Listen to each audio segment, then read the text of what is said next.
আসসালামু আলাইকুম রহমতুল্লাহ। আজকে আমরা দেখব হচ্ছে আমাদের যে লিটারেরি টার্মস এর বিষয়গুলো চলছিল তার দ্বিতীয় টার্মস, সেটা হচ্ছে এলুশন। এলুশনটা কি জিনিস? এলুশনের ডিফিনিশন এখানে সুন্দরভাবে দেওয়া আছে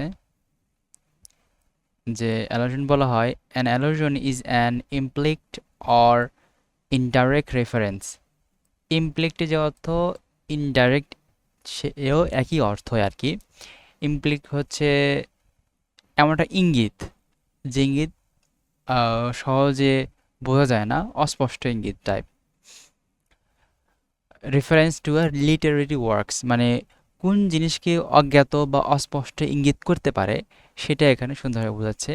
যে কোন ক্ষেত্রে আমরা একটু দেখি, literary work, historical figure, mythical character, significant event.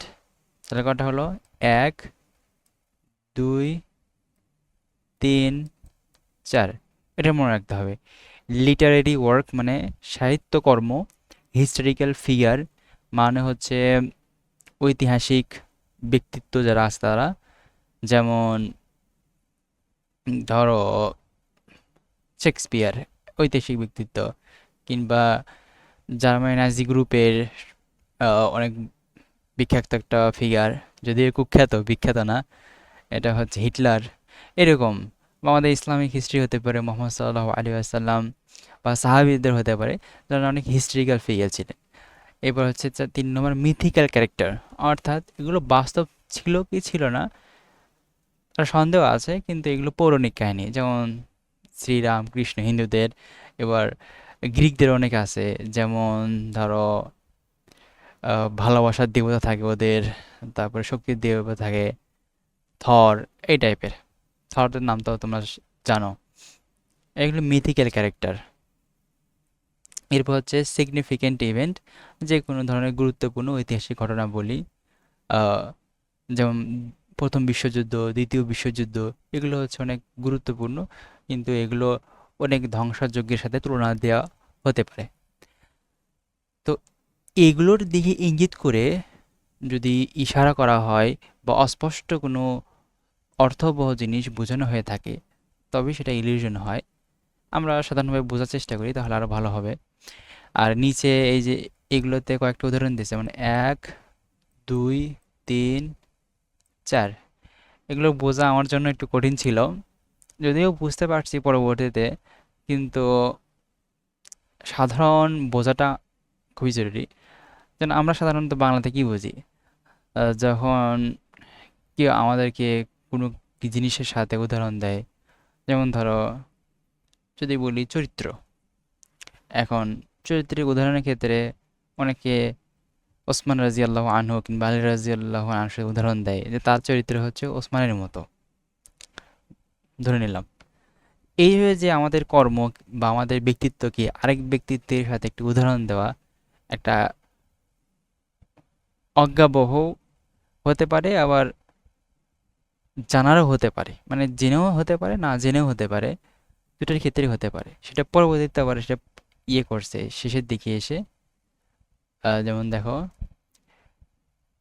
এটা পরে একটু বলতেছি, তার আগে মানে এটা যদি বোঝা হয়ে থাকে, ধরো কারোর সাথে এমন তুলনা দেওয়া বা কোনো ইতিহাসের সাথে এমনভাবে তুলনা দেওয়া যেগুলো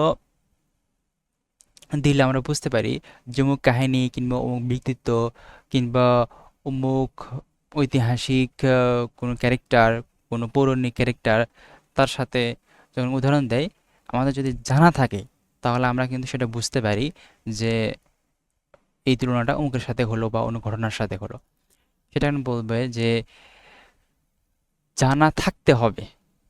দেখো এমন কিছুর সাথে উদাহরণ দিল যে জিনিসের তোমার জানাই নাই, তাহলে ওই জিনিসের যে মাহাত্ম্য বা ওই জিনিসের যে একটা খুব গাঢ়ত্ব, বা ওই জিনিস কোনো ভয়াবহ জিনিস বোঝাতে পারে, বা কোনো হালকা জিনিস বোঝাতে পারে, বা কোনো রসাত্মক জিনিস বোঝাতে পারে, বা ভৎসনা তিরস্কার বোঝাতে পারে, এটা আমরা সেইভাবে অনুভব করতে পারবো না, কারণ আমরা ওই জিনিসটা, ওই ক্যারেক্টার, ওই মিথিক্যাল ক্যারেক্টার, ওই সিগনিফিকেন্ট ইভেন্ট, ওই হিস্ট্রিক্যাল ফিগার বা লিটারেরি ওয়ার্ক সম্পর্কে ধারণা রাখি না। তার মানে জানতে হবে, কিন্তু এটা হবে ইনডাইরেক্ট রেফারেন্স। ডাইরেক্টলি দিলে তো আর সেটা ইলিউশন হলো না। এখন দ্বিতীয় দিচ্ছে হচ্ছে Writers use allusions to clarify meaning, evoke complex ideas, and enrich literary quality in just a few words. আমি উদ্দেশ্য বলতেছে যে ইলুশনটা কেন রাইটার্স লেখকরা ব্যবহার করে, তার কারণ হচ্ছে মিনিংটাকে আরও বেশি ক্লারিফাই করতে। আমি যে অমুকের সাথে তোমার তুলনা করলাম, উদাহরণটা দিলাম, এই উদাহরণের পুরো প্রেক্ষাপট যাতে করে আরও সুন্দরভাবে ফুটিয়ে তুলতে পারে।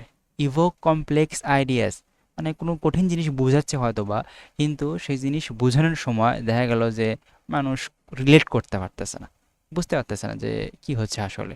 তখন জিনিসটা ফিল করানোর জন্য, সেই জিনিসটার আরও বেশিভাবে সহজ করার জন্য, আইডিয়াকে মানুষের সামনে তুলে ধরার জন্য এই ইলিউশনটা ব্যবহার করা হয়। এরপর হচ্ছে ইনরিচ লিটারেরি কোয়ালিটি, সাহিত্যের মান। কিন্তু আমরা সাহিত্যে পড়তেছি, সো বিভিন্ন কবি পড়বো, যেমন এখানে লেখা আছে আলেকজান্ডার পোপ, জন কেটস, তারপরে জোনাথন সুইফট, শেক্সপিয়ার, এই ধরনের অনেকে আছে। তো এই ধরনের ক্যারেক্টারে বা এই ধরনের যে সাহিত্যকর্মগুলো আছে সেগুলোকে আরও উন্নত করার জন্য এইসব ব্যক্তিবর্গ, কাহিনী, উপাখ্যান, এগুলোর সাথে রিলেট করার জন্য বা আরও সৌন্দর্যপূর্ণ করার জন্য, আরও অর্থবহ করার জন্য, আরও সমৃদ্ধপূর্ণ করার জন্য এই ইলিউশনটা ব্যবহার করা হয়। কিভাবে ব্যবহার করা হয়? In just a few words, যে শব্দ, হয়তো বাক্যের অংশ, এভাবে ব্যবহার করতে হতে পারে। আচ্ছা, এখন আমি যে তোমাকে বলছিলাম যে আসলে এটা বুঝতে হলে, এটা জানতে হলে ওই ঘটনার সাথেও আমাদের রিলেট থাকতে হবে, আমাদের মাথার মধ্যে ওই বিষয়গুলো থাকতে হবে। অনেক জিনিস আছে যেগুলো হয়তো অন্য দেশে মানুষ রিলেট করতে পারে, কিন্তু আমার দেশে মানুষ রিলেট করতে পারে না। তাহলে আমার দেশে মানুষ কি রিলেট করতে পারে সেটাকে আগে বুঝতে হবে। Though it may require background knowledge to fully understand, এই যে এটা অধিকন্তু ইট মে রিকোয়ার, মানে এলিউশনটা বুঝতে হলে এর রিকোয়ারমেন্টটা হচ্ছে ব্যাকগ্রাউন্ড নলেজ এবং ফুলি আন্ডারস্ট্যান্ড। এটা হচ্ছে ইলিউশনের ডিফিনেশন, কেন ব্যবহার করা হয় এবং কারা বুঝতে পারবে, এটা নিয়ে বিস্তারিত গেল, মোটামুটি গেল বিস্তারিত, যা মন চায় তেমন বলতে পারো। আর এখানে কিছু কবি, সাহিত্যিক উদাহরণ দিয়েছে। আলেকজান্ডার পোপ, তারা এটা কবিতা লাইন লিখছে, সেই কবিতার ব্যাখ্যা করছে এখানে যে কনটেক্সট মিনিং কি ছিল, এই যে কনটেক্সট মিনিং এবং পারপাস কি, এগুলো তুলে ধরছে আর কি। যে এই কবিতাতে যে ইলিউশন আলেকজান্ডার পোপ ব্যবহার করেছেন সেটা কি বোঝাচ্ছে এবং কি পারপাসে ব্যবহার করছে। আমি কবিতার ব্যাখ্যাতে যাচ্ছি না, ওটা আমরা পোর্স বা পোয়েট্রিতে হয়তো পড়তে পারি। জন কেটসের এখানে উদাহরণ দিয়েছে, এই কবিতাতে উদাহরণ দিয়েছে। জনাথন সুইফটের এখানে হয়তো গল্প আছে। তো বিস্তারিত এটাই বোঝাচ্ছে আর কি। তো এটা হলো আজকে, কালকে হয়তো আরেকটা হবে। তো ভালো থেকো। আসসালামু আলাইকুম রহমতুল্লাহি ওয়া বারাকাতুহু।